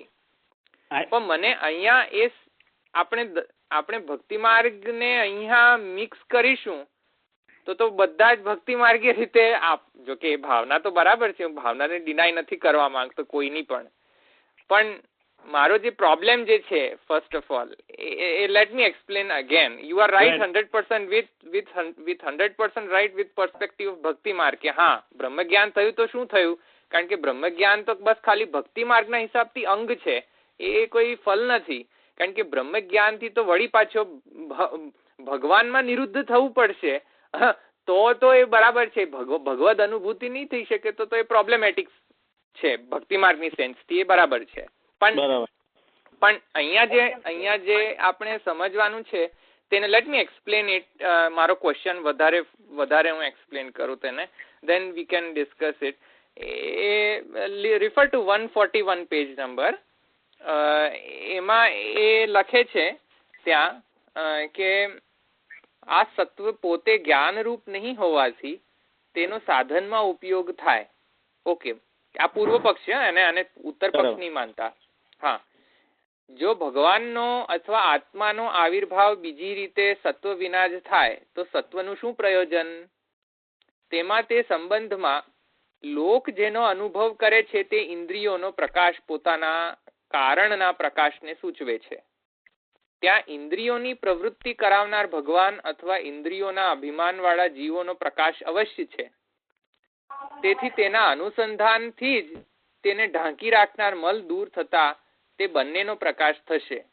એટલે સત્વ નકામું છે. આ સ્ટેટમેન્ટ જ સમજમાં નથી આવતી મારો, આને સમજમાં. આ સેકન્ડ હાફ શ્લોકનો પૂર્વ પક્ષ છે. આ સેકન્ડ હાફ શ્લોક શરૂ કરતા પહેલા ત્યાં પૂર્વ પક્ષ મૂક્યો છે આચાર્ય ચરણોએ, રાઈટ? હવે આને મારે શું માનવું, આને કઈ સેન્સમાં માનવું મારે? આને શબ્દ રીતે પણ સમજવા જઈશું તો પણ મને સમજમાં નથી આવતી, એટલો કોમ્પ્લિકેટેડ પૂર્વ પક્ષ છે આ.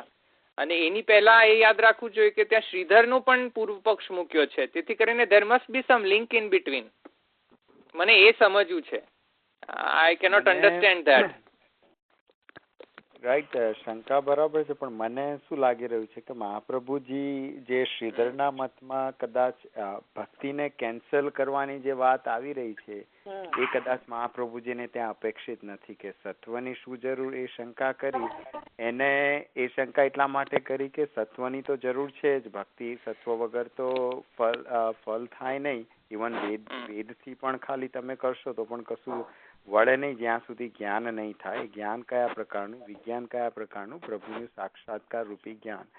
પણ ત્યાં એ શંકામાં મને લાગે છે એ ભક્તિને કેન્સલ નથી કરી રહ્યા, પણ જે શ્રીધરનો જે અર્થ છે, શ્રીધરની જે શંકા અજ્ઞાનમ ઇદમ વિજ્ઞાનમ મહાજનામપી, એમાં ત્યાં ભક્તિને કેન્સલ કરવાની વાત આવી રહી છે. જો ભક્તિને કેન્સલ કરીશું તો આખો શાસ્ત્રાર્થ કેન્સલ થઈ જશે. જેનો શાસ્ત્રાર્થ કેન્સલ થઈ જશે તો પછી આ નિરોધ લીલાનું પણ કોઈ પ્રયોજન નહીં રહે. તો મને લાગે છે એ એટલા માટે અહીંયા થોડો ઇસ્યુ ઉઠાવ્યો છે. ફરીથી જે પેલો નિરોધ અને આશ્રયનો જે ઇસ્યુ હતો એવો અહીંયા જ્ઞાનને પ્રાધાન્ય આપીને ભક્તિને કેન્સલ કરવાની વાત શ્રીધરના મત પ્રમાણે. ના I think C let's read it out. ત્યાં શું કહે છે શ્રીધરની વ્યાખ્યાને રિફર કરતા એ કહે છે, આચાર્ય ચરણો આજ્ઞા કરે છે કે વળી શ્રીધર ત્યાં, ઓકે, હવે now Sridhar is saying, okay, what Sridhar is saying, અને એ શ્રીધર જે છે શંકા કરી રહ્યો છે, ઓકે, એટલે શ્રીધરનો પૂર્વ પક્ષ છે, ઉત્તર પક્ષ નથી, ઓકે, અગ્રીડ ઓર નોટ. અને એ કહે છે શ્રીધરનો પૂર્વ પક્ષ એટલે શંકા એમ કરે છે કે મોક્ષ તો માત્ર જ્ઞાનથી જ પ્રાપ્ત થાય છે તેવો છે, તેથી ભક્તિનું શું પ્રયોજન, એમ શ્રીધર શંકા કરે છે. રાઈટ. તો અને આગળ અને પછી એ કહે છે જો તે એવું વ્યાખ્યાન કરતો હોય કે મોક્ષ માત્ર જ્ઞાનથી અથવા, હવે જો રિફર ટુ, અથવા માત્ર ભક્તિથી જ કરતો નથી, ભક્તિથી જ પ્રાપ્ત થાય છે તેવો છે. ઓકે, એટલે એનો મતલબ કે શ્રીધર જે છે એમણે એવી વ્યાખ્યા કરી છે કે મોક્ષ માત્ર જ્ઞાનથી ઓર મોક્ષ ભક્તિથી જ પ્રાપ્ત થાય છે, એટલે ભક્તિથી પ્રાપ્ત થાય છે એવું ગણી રહ્યા છે શ્રીધર. તો પછી આ શંકામાં ભક્તિનું શું પ્રયોજન એવું પણ કહી રહ્યા છે. જે શંકામાં તો આગળ પહેલા જોઈએ મોક્ષ તો માત્ર જ્ઞાનથી જ પ્રાપ્ત થાય છે તેવો છે, તેથી ભક્તિનું શું પ્રયોજન એવી શંકા કરે છે. એટલે શંકા ત્યાં પૂરી. ના ભક્તિનું શું પ્રયોજન છે નહીં. લેટ્સ રીડ ઇટ હોલ શું છે એવી શંકા કરે છે. જો તે એવું વ્યાખ્યાન કરતો હોય કે મોક્ષ માત્ર જ્ઞાનથી અથવા, પછી અથવાને પણ આપણે we have to consider, right, અને અથવા માત્ર ભક્તિથી જ પ્રાપ્ત થાય તેવો છે, તો એવી શંકા તે વ્યાખ્યાનથી દૂર થઈ શકે. હવે આ કઈ વ્યાખ્યાન, કઈ શંકા? એટલે એ મુખ્ય વસ્તુ એ કયા એ વ્યાખ્યાનનું જે છે, કારણ કે એ વ્યાખ્યાન મને લાગે છે પેલા જે જ્ઞાનનું જે પ્રાધાન્ય આપ્યું એની વાત. એટલે મહાપ્રભુજીને એવું લાગી રહ્યું છે કે અહીંયા શ્રીધરના મત પ્રમાણે ભક્તિ કેન્સલ થઈ રહી છે, એનો હાથ એવો લાગ્યો છે, એવું લાગે છે મને. એવું લાગે છે વિજ્ઞાનમ બ્રહ્મ જો હોય ને એ લોકોનું. ના, પણ અહીંયા ઓકે, તો લેટ્સ અન્ડરસ્ટેન્ડ. ત્યાં અથવા માત્ર ભક્તિથી જ, અથવા માત્ર એક સેકન્ડ, લેટ મી ફિનિશ. અથવા માત્ર ભક્તિથી જ પ્રાપ્ત થાય તેવો છે એવી શંકા પણ, એવી શંકા શ્રીધર નથી કરતો. શ્રીધર એવી વ્યાખ્યાન કરે છે કે શ્રીધર એવું માને છે કે મોક્ષ માત્ર જ્ઞાનથી જ પ્રાપ્ત થાય છે, કાં તો પછી મોક્ષ માત્ર ભક્તિથી જ થાય છે. એટલે એવું માની રહ્યા છે, એવું કહી રહ્યા છે. જો એવું કેન્સલ નથી કરે એટલે ભક્તિનું શું પ્રયોજન એવું કેવું, એના કરતા એટલીસ્ટ એવું એક્સેપ્ટ કરવું કે જ્ઞાનથી પણ સાધ્ય છે ને ભક્તિથી પણ સાધ્ય છે, તો એટલીસ્ટ એ બેવમાં તમે તમારો જે અભિગમ છે એ સમાન છે. પણ તમે જો જ્ઞાનનું એટલું પ્રાધાન્ય માનીને ભક્તિને કેન્સલ કરશો એવું મહાપ્રભુજીને અપેક્ષિત નથી. એટલે એટલા માટે રિપીટેશનમાં ફરીથી કહ્યું કે જો તે એવું વ્યાખ્યાન કરે કે મોક્ષ જ્ઞાનથી પણ થઈ શકે ને ભક્તિથી પણ થઈ શકે, એવું જો માનતો હોય તો મહાપ્રભુજીને કદાચ કોઈ પ્રોબ્લેમ ના હોઈ શકે. પણ અહીંયા જ્ઞાનનું પ્રાધાન્ય આપીને તેથી ભક્તિનું શું પ્રયોજન, જો એવી શંકા કરે એ વ્યાજબી નથી. મહાપ્રભુજી કે ના, તો પછી તમે શાસ્ત્રાર્થ કેન્સલ કરી દીધો. અહીંયા જે નિરોધ છે એ ભક્તોનો જ નિરોધ છે, તો ભક્તિની શું જરૂર છે, ભક્તિને કેન્સલ કરશો તો આઈ થિંક એટલે મહાપ્રભુજીને બહુ મોટો ઇસ્યુ લાગી રહ્યો છે એવું મને લાગે. એવું તેને વ્યાખ્યાન કર્યું જ નથી. રાઈટ. પણ એને વ્યાખ્યાન એવું કર્યું છે કે નહીં શ્રીધરે એવું વ્યાખ્યાન કર્યું છે કે નહીં એ મને નથી ખ્યાલ. એટલે એવું માનવું પડશે તો જ થશે ને, કારણ કે એવું વ્યાખ્યાન અહીંયા ચોખ્ખું કહ્યું ને, પરંતુ એ એવું વ્યાખ્યાન પણ કરતો નથી. એવું વ્યાખ્યાન નથી કરતો. માત્ર ભક્તિથી જ પ્રાપ્ત થાય તેવો છે તો તેવી શંકા તે વ્યાખ્યાનથી દૂર થઈ શકે. એટલે મોક્ષ માત્ર જ્ઞાનથી અથવા માત્ર ભક્તિથી જ પ્રાપ્ત થાય તેવો છે તો તેવી શંકા તે વ્યાખ્યાનથી દૂર થઈ શકે. પરંતુ તેવું તે વ્યાખ્યાન પણ કરતો નથી. એટલે કેવું વ્યાખ્યાન નથી કરતો કે મોક્ષ જ્ઞાનથી આ તો ભક્તિથી એથી દૂર થઈ શકે. એટલે એનું એવું માનવું છે કે મોક્ષ પ્રાપ્તિના બે સાધન છે, જ્ઞાન પણ છે અને ભક્તિ પણ છે. Yes, I think I agree with Neerajbhai. I understood it. એવું જ છે. એટલે એની શંકામાં I understood it. Yeah. એટલે એવું મને લાગી રહ્યું છે, પણ steel right. No, I think you clarified it. I think I understood it. કેવી રીતે? I guess Okay, આપણે so yeah. હા ભલે, હા કન્ટિન્યુ કરો, વાંધો નહીં, આપણે આ પૂરી કરી લઈએ આ ટોપિક. Yeah, એટલે okay, so the first એટલે શ્રીધરની જે વ્યાખ્યા છે એ મને એવું પહેલા લાગ્યું કે શ્રીધર એમ કહે છે કે પોતે બંને મોક્ષ માત્ર જ્ઞાનથી કાં તો પછી માત્ર ભક્તિથી જ પ્રાપ્ત થાય છે, એવું મને એવું લાગ્યું કે શ્રીધર કહે છે. That is why I got confused. ના એ છે ને મહાપ્રભુ તમે સાંભળો, ભક્તિ વડે સાધ્ય હોય એટલે વ્યાખ્યાન કરી શકે, પરંતુ તેને તેવું વ્યાખ્યાન કર્યું નથી. એટલે મહાપ્રભુજી તેવું વ્યાખ્યાન કર્યું જ નથી. અને એમાં પછી નીચે બહુ સુંદર છે, એમાં મહાપ્રભુજી શું કે છે કે જો એવું કરશો તો તમે શાસ્ત્રાર્થ જ કેન્સલ કરી દેશો. એટલે ઇટ ડઝન્ટ મેક સેન્સ. એટલે મહાપ્રભુજીનો ભક્તિ પ્રત્યેની કેટલી નિષ્ઠા છે કે સહેજ પણ જો વચન તમે ભક્તિને કેન્સલ કરો. એ વ્યાખ્યાનથી તેને અહીંથી એવો શાસ્ત્રાર્થ હોવાનું કહે છે. એક મિનિટ હોલ્ડ ઓન ફરીથી રજોગુણ. 1 મિનિટ. મારામાં શુદ્ધ સત્તુ નથી તેથી રજોગુણ ઉત્પન્ન થાય છે. 1 સેકન્ડ. ઓકે, અહીંયા વળી પાછો ગુજરાતીની થોડી એ હારમાળાઓ છે, પેલી શું કહેવાય ને, આઈ ડોન્ટ નો, પણ હજુ પણ જો તેથી તેના એ વ્યાખ્યાનથી તેણે દર્શાવેલી શંકા દૂર થતી નથી. Accepted, fine. પછી શું કહે છે?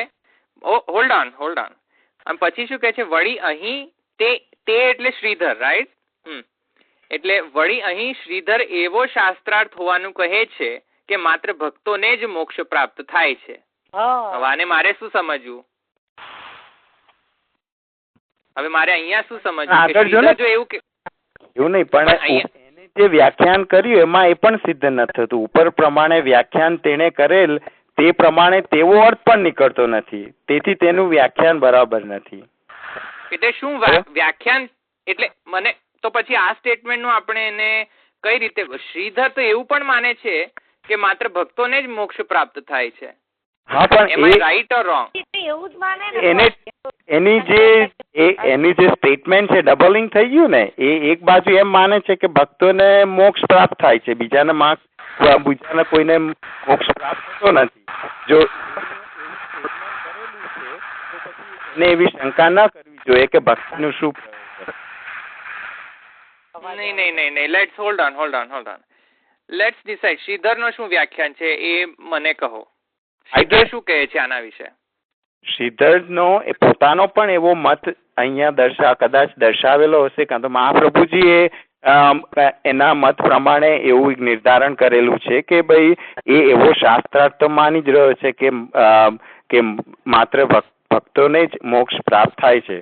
પણ એને જે વ્યાખ્યાન કર્યું ઉપર પ્રમાણે, એટલે કયું વ્યાખ્યાન કે ભક્તિનું શું પ્રયોજન, એ વ્યાખ્યાન તેને કરેલ છે તે પ્રમાણે તેવો અર્થ પણ નીકળતો નથી કે ભક્તોને જ મોક્ષ પ્રાપ્ત થાય છે. ઉપર તો એને એવું વ્યાખ્યાન કરી દીધું કે જ્ઞાની જે છે એને જ મોક્ષ પ્રાપ્ત થાય છે, ભક્તિનું કઈ પ્રયોજન જ નથી. તેથી તેનું વ્યાખ્યાન બરાબર નથી. એટલે ઉપરનું જે વ્યાખ્યાન કરેલું છે એ પણ બંધ બેસતું નથી. એટલે કોઈક જગ્યાએ એને એવી વાત એક્સેપ્ટ કરેલી છે કે ભક્તોને મોક્ષ પ્રાપ્ત થાય છે, અને અહીંયા એમ કહે છે કે ભક્તિનું શું પ્રયોજન. તો આ કયા પ્રકારની વાત આવી રહી છે એમ કે ક્યારેક એ માને છે કે ભક્તને જ મોક્ષ પ્રાપ્ત થાય છે, ક્યારે અહીંયા પાછું એમ કે છે કે જ્ઞાન પ્રદાન્ય છે, ભક્તિનું શું પ્રયોજન? તો એ એટલા માટે પણ આનું વ્યાખ્યાન બરાબર બંધ બેસતું નથી, એટલે પોતાના જ પક્ષનું પોતે ખંડન કરી રહ્યો છે. હા, રાઈટ. I C. એટલે શાસ્ત્રાર્થમાં શ્રીધર એમ કહે છે કે ભક્તોને જ મોક્ષ પ્રાપ્ત થાય છે. રાઈટ. અને અહીંયા આ શ્લોકના ટીકામાં શ્રીધર એમ કહે છે કે નહીં, એ તો માત્ર મોક્ષથી જ્ઞાનથી જ મોક્ષ પ્રાપ્ત થાય છે. Right. Exactly. No, okay. I got it. પોતે ખંડન કરી રહ્યો અને એ રીતના લાગી રહ્યું છે એમ. રાઈટ. બરાબર.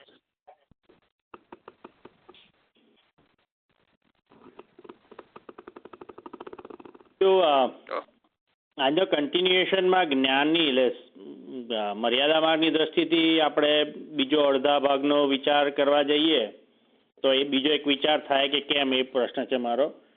તો આ રીતનું જે જ્ઞાન તો થયું, પણ જ્ઞાન નિષ્ઠા તો કેવી રીતે થઈ? વિજ્ઞાનથી જ્ઞાન નિષ્ઠા ન થઈ. ઈશ્વર બધું ઈશ્વર માની લીધું, બધું મેં જાણી લીધું કે બધું ઈશ્વર છે, વેદ ભણી લીધા, બધું કરી લીધું, તો વિજ્ઞાન થઈ ગયું, બ્રહ્મજ્ઞાન થઈ ગયું. પણ એથી જ્ઞાન નિષ્ઠા કેવી રીતે મારી સિદ્ધ થઈ? તેની વિજ્ઞાનની ફલરૂપતા વિજ્ઞાનમાં નિષ્ઠાથી થાય છે. તો એ નિષ્ઠા પણ કોણ કરાવે છે? તો એ ઈશ્વર એમાં પ્રકાશિત થશે. એ રીતે દરેકમાં જેવી રીતે બ્રહ્માજીને ગોપ બાળકો દેખાયા, ગોપ કે આવા ભગવાન આવા કેવી તો હોઈ શકે કે ચાલો ભગવાનની ચકાસણી કરી આવું જઈને. એટલે આ તો એક ભાવની વાત છે. પણ એમ કે આવ્યા ને વાછરડાઓને ને બધાને અદ્રશ્ય કરી દીધા, ગોપ બાળકોને, અને ભગવાન બધા એ સ્વરૂપે થયા. અને પછી જ્યારે પધાર્યા ત્યારે એમના જેવા તો અનેક બ્રહ્માને સેવા કરતા અને ઇન્દ્રિયો વિષયો સાથે દરેક વસ્તુને સાક્ષાત પ્રકટ સ્વરૂપથી ઈશ્વરની સેવા કરતા જોયા.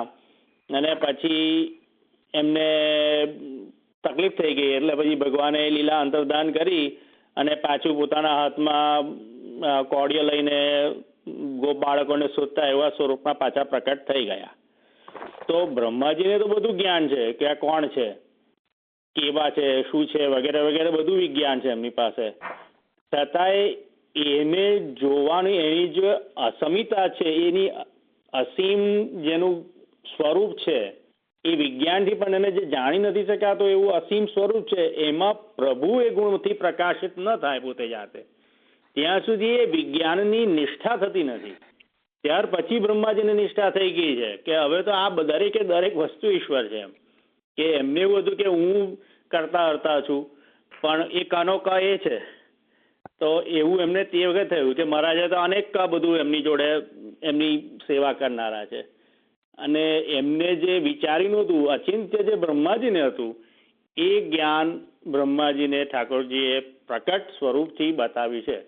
તો જે વિજ્ઞાનથી પણ કોઈ ફલરૂપતા નથી જ્યાં સુધી વિજ્ઞાનમાં એ નિષ્ઠા નહીં થઈ જાય. તો એની ભવાન પ્રકાશતે યસ્ય ચ યેન વા ગુણ, ત્યાં સુધી તો નહીં થાય. એથી પણ અધિક છે. જેટલા દેખાય છે જણાયા એમાં વેદમાં એ તો ઠીક છે, એથી પણ અધિક છે. તો વાથી અનેક ઘણી બાબતો આવી ગઈ કે જે તમારા ચિંત્ય છે, કે જેટલું તમને જણાયું છે તો ઠીક છે, એમાં તમારી જ્ઞાન નિષ્ઠા થઈ. તમારી જે જ્ઞાન નિષ્ઠા થઈ એ તો તમને જે જણાયા એમાં થઈ. એથી પણ અધિક ઈશ્વર છે. તેમાં તો ઠાકોરજીનું મહાત્મ્ય પણ છે અને બધી જાતના ષડગુણ એમાં આવી જાય છે સાથે, અને ધર્મી સ્વરૂપ પણ એમાં છે કે આવા ભગવાન થશે તો જ તમને જ્ઞાનમાં પણ નિષ્ઠા થશે. એટલે સાધન માર્ગની દ્રષ્ટિ જોવા જોઈએ તો પણ ફલરૂપતા અહીંયા સિદ્ધ થાય છે, બાકી ફલરૂપતા કોઈ સિદ્ધતા થતી નથી વિજ્ઞાન હોવાથી. ના નો એક ભાવ છે. પણ તમને શું લાગે છે નીરજભાઈ, ધોલભાઈ? એટલે તો તમારી વાત બરાબર છે, પણ અહીંયા મુખ્ય ઇસ્યુ એ છે કે વિજ્ઞાનની કોઈ અસ્તિત્વ જ નથી. તો પછી આગળની કોઈ વાત જ તમારી આંખ જ બંધ હશે તો આગળ દેખાવાનું જ કશું બંધ થઈ જશે, એવી વાત છે. એટલે વિજ્ઞાનનો અસ્તિત્વ જ અહીંયા નકારી રહ્યા છે અહીંયા પણ. તમે જે કહ્યું નિષ્ઠાની વાત એ બરાબર છે, પણ આઈ ગેસ ખબર નહીં ધવલ તને કોઈક એમાં કંઈક બીજું હોય તો. લેટ્સ જો આ શ્રીધરને આપણે સમજ્યા ને તો I think I will get some help with understanding this also, કારણ કે આ ભયંકર ગુજરાતી વાપર્યું છે. એનીવેઝ ના, કન્ફ્યુઝિંગ છે, મને 3 વાર વાંચવું પડ્યું. તારી વાત સાચી છે. ભયંકર ગુજરાતી અનુવાદ કર્યો છે. એ મને એવું લાગે છે કે જો એના કરતા હું સંસ્કૃતમાં વાંચી લત ને તો પણ મને થોડી સમજ, પણ આ ગુજરાતી થોડો ભયંકર ગુજરાતી વાપર્યો છે જે મને પણ નથી સમજમાં. પણ thanks to you all. Sorry, એક વસ્તુ મહાપ્રભુજીએ શું કરી છે આમાં, જયારે કોઈ પણ મતનું ખંડન કે શાસ્ત્રાર્થ થતો હોય ને તો પોતાનો જે સામેવાળો જે પક્ષ રજૂ કરી રહ્યો છે તો એના એ પહેલા જે વાત કહી ગયો એના પૂર્વ પક્ષ એના પોતાના મતના એના પોતાના સ્ટેટમેન્ટથી જ પોતાના મતનું ખંડન અહીંયા મહાપ્રભુજીએ કર્યું. જો તમે આપણે જોઈએ તો ધીસ ઇઝ ધ બ્યુટી કે મહાપ્રભુજીને કોઈ બીજા વચન લાવવાની જરૂર નથી પડી એના મતનું ખંડન કરવા માટે. એના સ્ટેટમેન્ટ આપીને એના મતનું ખંડન કરી દીધું છે. This is the really intelligent આજે શાસ્ત્રાર્થની જે છે આખી સ્ટાઇલ, આપણે આમાં જોઈએ તો ખ્યાલ આવે. એમ મહાપ્રભુજી કોઈ બીજું કોઈ વચન નથી કહ્યું, કોઈ કડાકૂટ જ નથી કરી. ભાઈ તું તારા જ વચન જોઈ લે ને પછી કે આગળ એમ. રાઈટ. યા એટલે રાઈટ યસ, એટલે એ જ રીતે આ ગુજરાતીની જે ગોઠવણી છે શબ્દોની અહીંયા, એ મને થોડો ભારે લાગી રહ્યો છે. અહીંયા જે 141 પેજ પર પૂર્વ પક્ષ રાખી રહ્યા છે તેઓ, આઈ થિંક પૂર્વ પક્ષ ઘણો મોટો પૂર્વ પક્ષ છે કે જેમાં મને જ ખ્યાલ નથી આવતો કે પૂર્વ પક્ષ છે શું હવે. તો ઇટ્સ લિટલ બીટ ડિફિકલ્ટ. પૂર્વ પક્ષ શું છે, ઉત્તર પક્ષ થોડો ઈઝી છે સમજવો, કારણ કે આપણે સૌ ભક્તિ માર્ગીય છે એટલે આપણને થોડો ઈઝી લાગે ઉત્તર પક્ષ સમજવાનો. પણ પૂર્વ પક્ષ મને હજુ પણ ક્લિયર નથી. સો આઈ થિંક વિલ ડિસ્કસ પૂર્વ પક્ષ ઇન નેક્સ્ટ સેશન. જેને પૂર્વ પક્ષ સમજમાં આવતો હોય તો એ પ્લીઝ આ રીતે જે રીતે એક્સપ્લેન કર્યું એ રીતે એક્સપ્લેન કરી શકે છે ને આપણે એને જોઈ શકીશું. પણ મને આ પૂર્વ પક્ષમાં થોડો ડાઉટ છે કે પૂર્વ પક્ષમાં કહેવા શું માંગી રહ્યા છે. મને લાગે મારો પ્રશ્ન સમજ્યા રાઈટ બધા? આ 141 પેજ તમે કીધું હશે સુબોધનજીની ટીકામાં છે? યસ. અચ્છા, ઓકે. ના એટલે મેં એનું આચમન થયું નથી એટલે. યા એટલે 141 પેજ છે, એમાં બીજો વાક્ય છે ત્યાંથી શરૂ થાય છે પૂર્વ પક્ષ. હા. અને તે આઈ થિંક અબાઉટ 10 લાઈન હશે એની પૂર્વ પક્ષની. અને પછી તેઓ આગળ સેકન્ડ હાફ શ્લોકથી ઉત્તર પક્ષ કહી રહ્યા છે કે હા આ ઉત્તર પક્ષ છે તેનો. પછી તો ઉત્તર પક્ષ તો એનો વિશદ વર્ણન છે ત્યાં. તો એનીવેઝ બટ ઉત્તર પક્ષ ઇઝ કાઇન્ડ ઓફ ઇઝી, પણ જે પૂર્વ પક્ષ છે એ જ મને ક્વેશ્ચનને સમજમાં નથી આવતો. આન્સર તો આઈ થિંક આઈ અન્ડરસ્ટેન્ડ, પણ ક્વેશ્ચન નથી સમજમાં આવતો કે વોટ ઇઝ ધ ક્વેશ્ચન. મને લાગે છે કે જો somebody હેલ્પ કરે અહીંયા કોઈ પણ ગુજરાતીમાં માસ્ટર હોય જેમ હમણાં નીરજભાઈએ સમજાવ્યું તેમ એ રીતે, મને અહીંયા નથી સમજમાં આવતો એ પૂર્વ પક્ષ.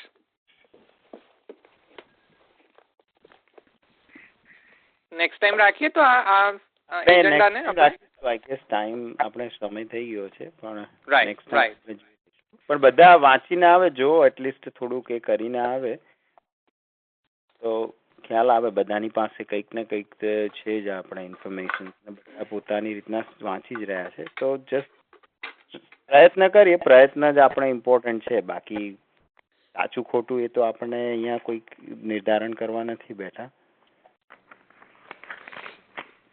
ઓકે, ભલે આપણે આશનો પદ લઈ લે. હા લઈ લે. હા. દ્રઢૈન ચરણ કેરો ભરોસો, દ્રઢૈન ચરણ કેરો, શ્રી વલ્લભ નખ ચંદ્ર છટાબિન, સબજગ માજે અંધેરો ભરોસો, ચરણ કેરો, साधन और नहीं या कली में, जासु हो निवेरो, सूर कहा कहे દ્વિવિધ આંધળો વિના મૂલે કો ચેરો ભરોસો દ્રઢ ચરણ કે